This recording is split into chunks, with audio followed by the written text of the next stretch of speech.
All right, fellow TFFL owners, welcome to another TFFL webcast. Wednesday, December 9th tonight, 2015 still. Looking ahead to the first round of the 2015 TFFL playoffs. I'm Stick, managing editor of TFFL Media, leader of the Aliens, joined as always by our esteemed panel, our two-year commissioner, Chief, skipper of the Sponge Fisherman. Little unsure. Are you coming back for another term? Anything is possible. I didn't mean to put you on the spot, but that came up on email Yes, today. you did. I wasn't planning on it, but Second term. That's awesome. I think the league would greatly support a second term. I think the league would greatly embrace Terry as a commissioner whenever he's ready for that, whether that's now or in 2 years. We'll sort that out soon enough. Hank, czar and CEO of the K-Wheels. Happy to be here as the comedic relief with nothing to play for this week, but I wholeheartedly support and endorse the idea of a second chief term as commissioner. And I don't want to speak for Terry, but I think I can speak for Terry saying he's happy to delay any future duties. But you guys can sort that out. That would be great. Yeah. It's been a long time since a commissioner wanted to stay on for a second term. We didn't scare Chief off somehow. I guess Ralph got all that out of the way the first week. We've been kind for 2 years.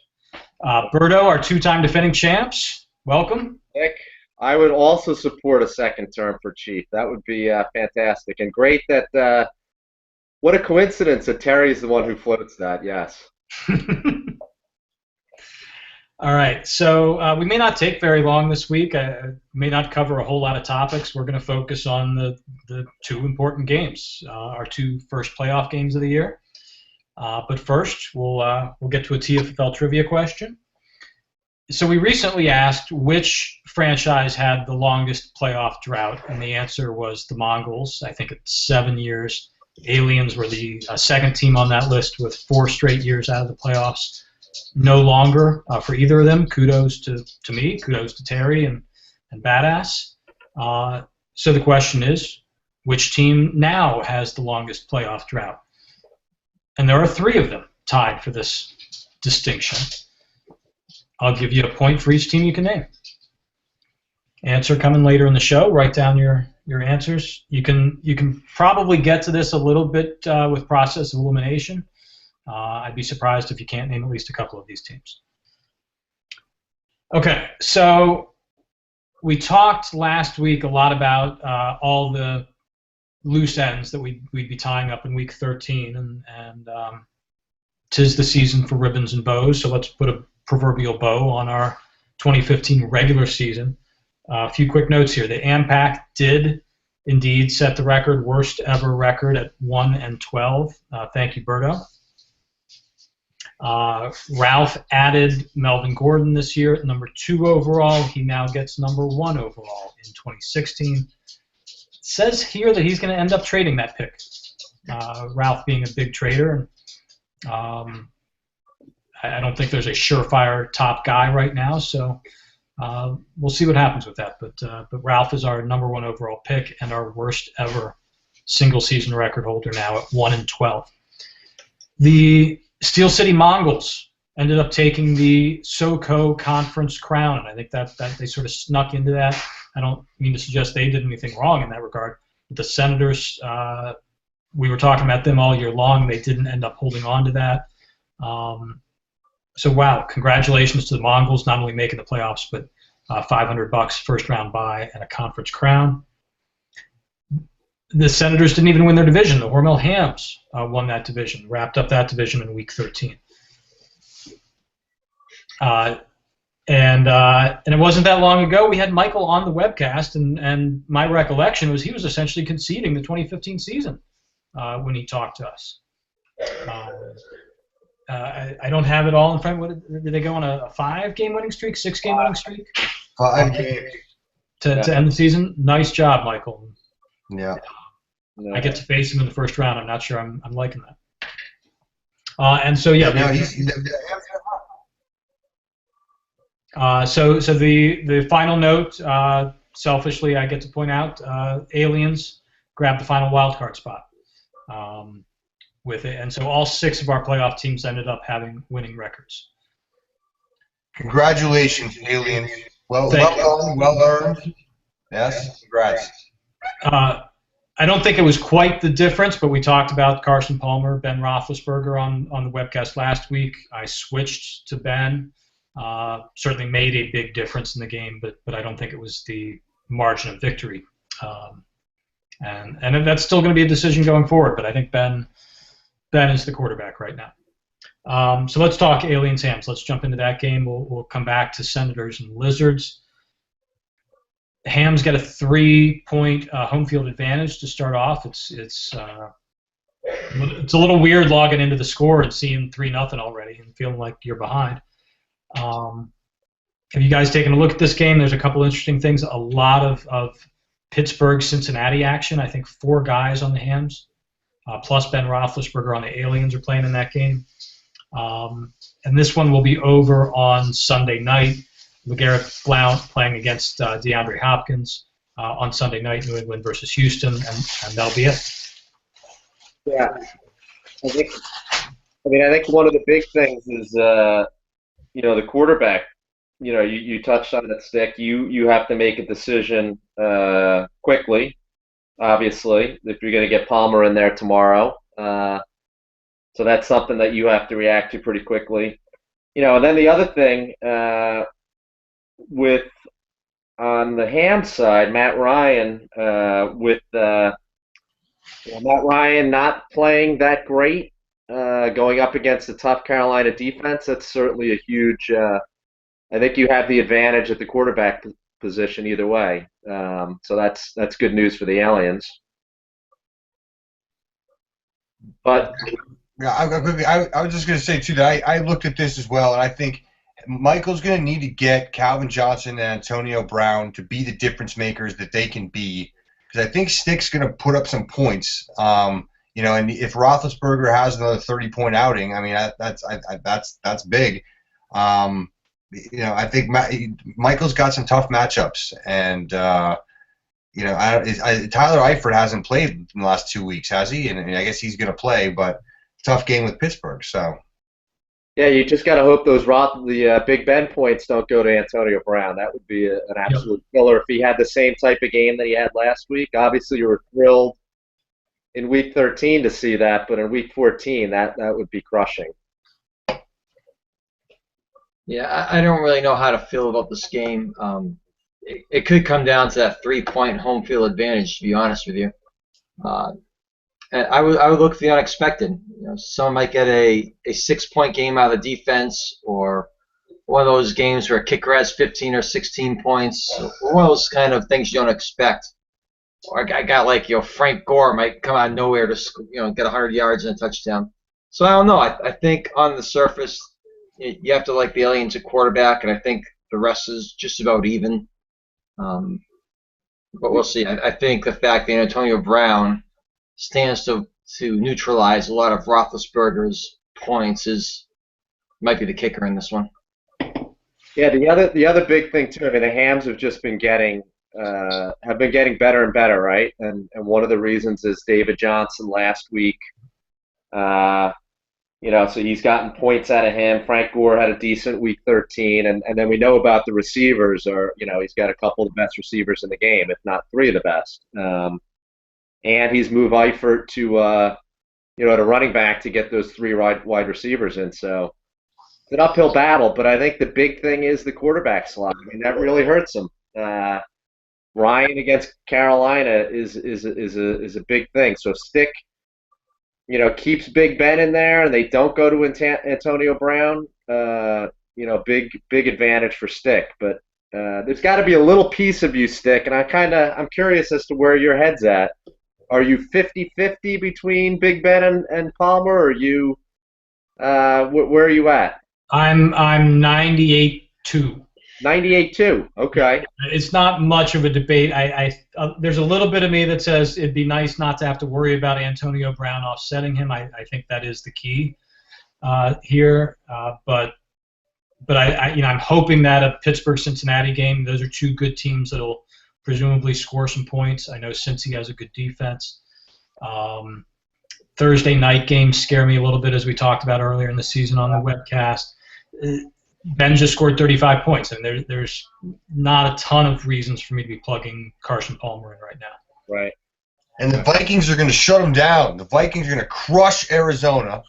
And so, yeah, no doubt. Ben's the play. But just another thing to remember, the Vikings are without, I think, 4 defensive starters. I know. But come on, I'm trying to be positive with this team. They're starting to fall apart as they do every year this time. So I'm just planting the seeds here with Stick. 4 defensive starters Minnesota's missing. I don't know. Now, Stick, start Roethlisberger. You know that. Do that. That's what you should do. To Chief's point, real quick, I wanted to point out, the come out of nowhere guy when I played the Hams in the regular season was Tyler Eifert. You might remember, I think on Thursday night, in fact, he had 3 touchdowns. 3 touchdowns. Yeah, and Berto, I don't know how healthy he is. He has been out. The Hams do have other options if they don't want to keep Eifert in there. But yeah. And to your point, I think the over/under, the over/under Vegas line for that Pittsburgh-Cincinnati game is pretty high. It's got to be far less. I don't know what it is exactly, but it's got to be far less for the Vikings-Cardinals game. Yeah, Ben's the guy. I don't think I'm going to change that. I don't think there's any other decisions I'm really worried about on my lineup. I've already sent it to the Hams. I'm pretty locked in at this point. So let's talk about the other game, the Lizards and the Senators. The 3 home field advantage points here going to the Lizards.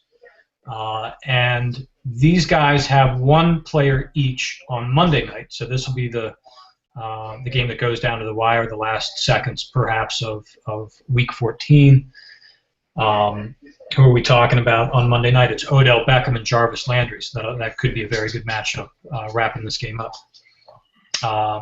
Lizards peaking, perhaps. They've been playing very well. Senators obviously losing out on both the conference and division crowns, perhaps slipping a little bit.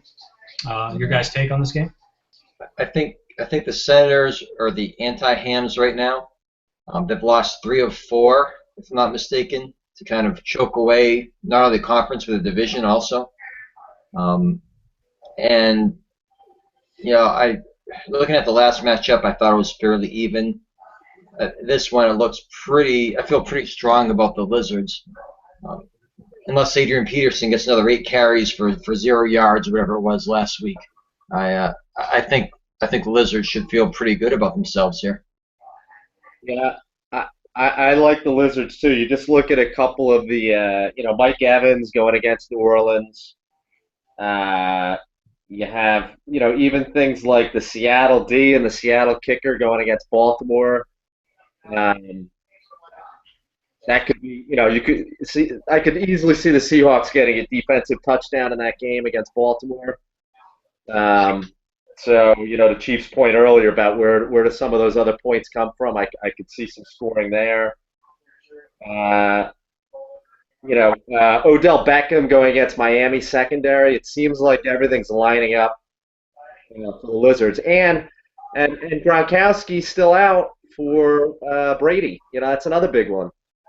So I kind of agree with Chief. It seems like a lot of things are lining up for the Lizards here. Well, Kramer's either going to love this or hate this, but the panel agrees that the Lizards are way better in this week. I think the Lizards are favored by double digits and will win this fairly convincingly. I think Kramer's going to hate you saying that. I don't think that's a love it or hate it. Maybe he'll like it. Great, Hank is against me. That means I'm going to win. But maybe he's going to have to take that spin on it, because I think across the board the Lizards look a lot better. I think the way that com.com is doing the projections, I think they're giving way too much love to some of the players on Kramer's lineup. Yeah, I mean, in all fairness to I did talk about the the Lizards matchups. I mean, the Sens have a couple decent matchups as well. So Landry is going against the Giants secondary. That's good. And Yeldon, he's got Yeldon in. I don't think he's had Yeldon in several weeks, but he's put him in this week against Indy. But I still think on balance, matchups for the Liz this week are great matchups, and it could be a big week for them. It could be a big week for both. I think this will be a higher scoring game than the Aliens and the Hams. Really? Yeah, but I think the Liz take it by 10. Double digits. Again, it helps that they get 3 points right out of the gate. The Senators probably can't afford to give up any points here. It's the same thing we've been saying all year. I mean, Tom Brady needs to come out and score 30 points, I think, for the Senators to have a shot at winning this game. He has done that a lot of times this year. In that same scenario, Cam Newton probably can't score 30 points of his own, which he's been doing. So I think it's a tough road for the Senators, but it's still a good lineup, and if all those guys click, the Senators can win this game. But if I had to pick, yeah, it's the Lizards are perhaps the best team coming into the playoffs right now. So I think we got to say they're the favorite here. Agreed. All right, so that's really it, guys. We'll perhaps be at about a half an hour here, maybe even a little bit shorter. But let me give you your trivia answer. Looking for as many as 3 teams. I mean, there are 3 of them out there. I don't know if you can name all 3 that have the current longest playoff drought. Tell me who you got. I don't think I'm right. I don't think I am either, but I think I have 2 of them. But I have the exact same thing as the others. Beavers, Fats, and Ampac, all 3 of you. Yep. Sponge, Fats, and Ampac. So sponge for Beavers. Sponge. And the answer, I mean, the drought in all 3 cases is 2 years. Right. All three of these teams made it in 2013. Yeah. Beavers didn't make it last year, did they? I don't have the archives open anymore, but I'm pretty certain. All right. Another good question. I like that question. That was good. But we also, you got a rant from Chief? Does Chief have anything to rant about, or Berto anything to rant about? Well, I have no rants. Chief, I'm sure. I'm sorry, everything froze. Everything froze up on me here. No, that's all right. I'm saving any ammo I got for Berto for next week when he's going to play, and we'll see who he's going to play. But Berto, I hope all of your guys get milked into the ground this weekend, and Jeremy Hill has 87 carries, takes 102 hits, and is bruised beyond belief going into next week. That's not very nice. Hey, they're playing the Steelers. It's gonna be a rough game. They're gonna hit them a lot. It might hurt them a little bit. Everyone's got to stay healthy. I pick up Crockett Gilmore last week, and he promptly gets injured. So he was a game changer too. He was the difference maker you're looking for. I need Gronk back in a big way. Yeah, you do. I don't know if this would go as far as being your rant. It's something I've thought about a little bit periodically since the summer. So we're on vacation, and we're in the hotel room with the family, so there's not a whole lot of options I can watch while everyone's still awake. So we're watching a show called The American Ninja Warrior. Never seen it before. Are you familiar with it? My family loves this show. We watch it we record it. Yeah, Jack likes it too. Yep. Can you explain to me why the word ninja is put in the title? There are no nunchucks. There are no samurai swords.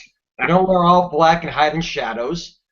There's no garrots. There's no blowguns. I thought it was going to be something exciting. Instead, it's an obstacle course.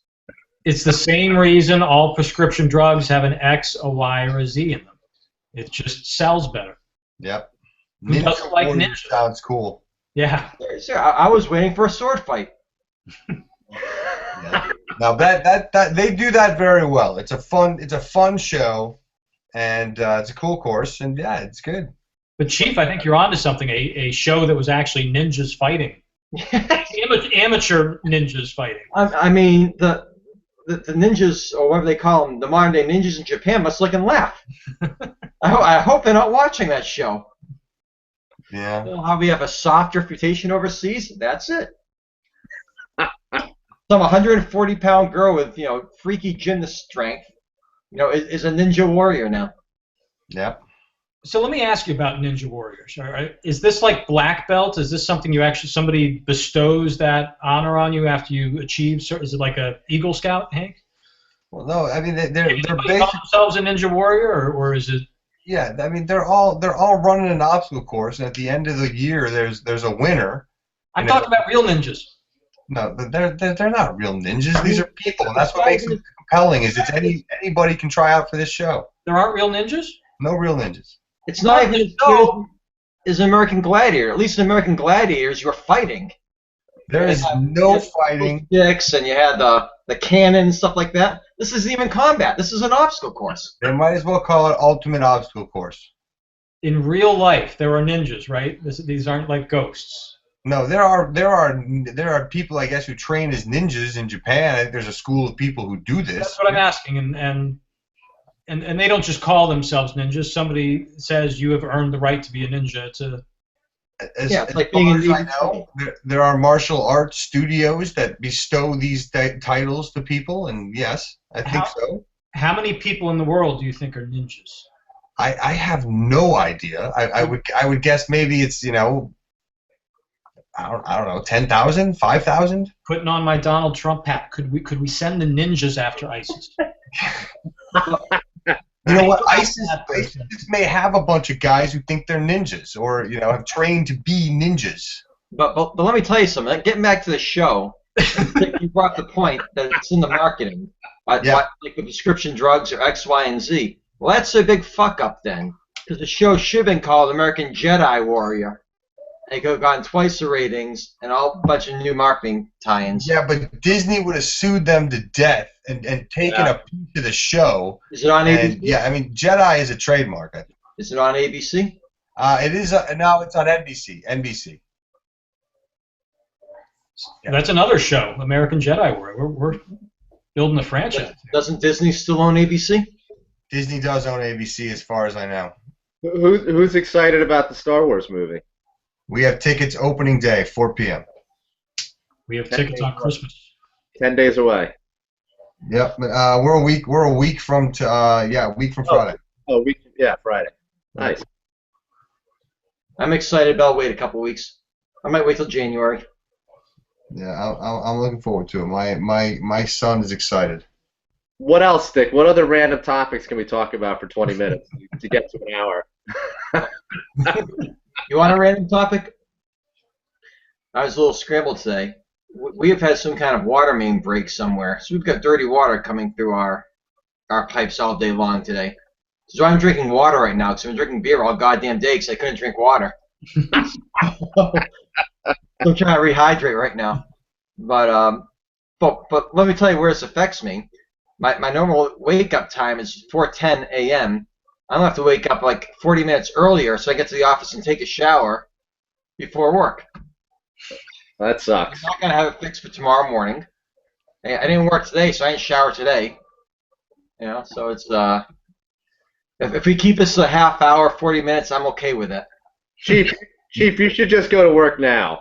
Right. 10 o'clock, 3 in the morning. What's the difference? Just go. Yeah, go. Start clock in. You'll be out of there by 10:30 tomorrow morning. Yeah. Head on home. Have an afternoon. And I would just stay home. But I got to brief the administrator tomorrow afternoon, so I can't really do that. So anyhow.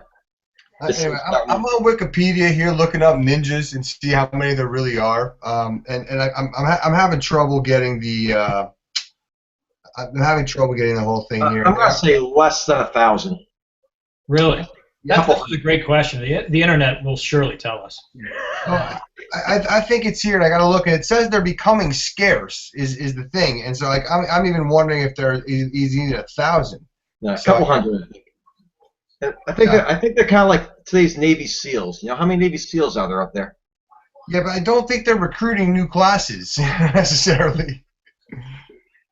And they're spies. 60-year-old ninjas aren't going to work very well. It all stems from this, the spies for the Japanese emperors were these ninjas who or sent on missions and whatnot. And so it's You all know who's gonna historical. be, you know who's going to be the authority on that? Wikipedia. That's what I'm reading. Yeah. At any rate, I could send around the Earl if that would be helpful to the group. Let's find an answer somewhere. The number of ninjas in the world. I think Take an action item. I think we should get a count, and that should be the trivia question next week. We have to do a little research. All right. So I should tell the league that Chief and Hank and I had lunch together this week, and we'll talk for the next couple of weeks about the playoffs, obviously. But we were already starting to talk about the off-season trade market. A lot of quarterbacks of great value will be out there, and there's at least one team, Phil, who's going to be looking for him. We'll save that discussion and some other off-season outlooks for a few weeks from now. In the meantime, good luck to me. Berto, good luck staying healthy. Yes. Good luck, Stick. Thank you. Good luck in the cash bowl. You guys are trying to win it, right? Not lose it. Yeah. I think so. Well, we didn't. I said before we went on air, I'd love to discuss this idea that was floated today with the rotisserie approach, but I don't know that that's feasible with our site. I think it probably has to be done paper scoring wise. Right. But I did see that there are some matchups in the computer, and I think yes, the goal is to win your games. All right. Well, good luck to you in that for your bottle of booze or whatever the prize is. For a back-to-back title here. Nice. Okay, so we'll see you guys next week. Hopefully, we're still talking about the aliens. We'll definitely be talking about the giant killers. Take care, everybody. See you soon. Okay. Good night. Cheers. Good luck, aliens. Thank you. Good luck, aliens.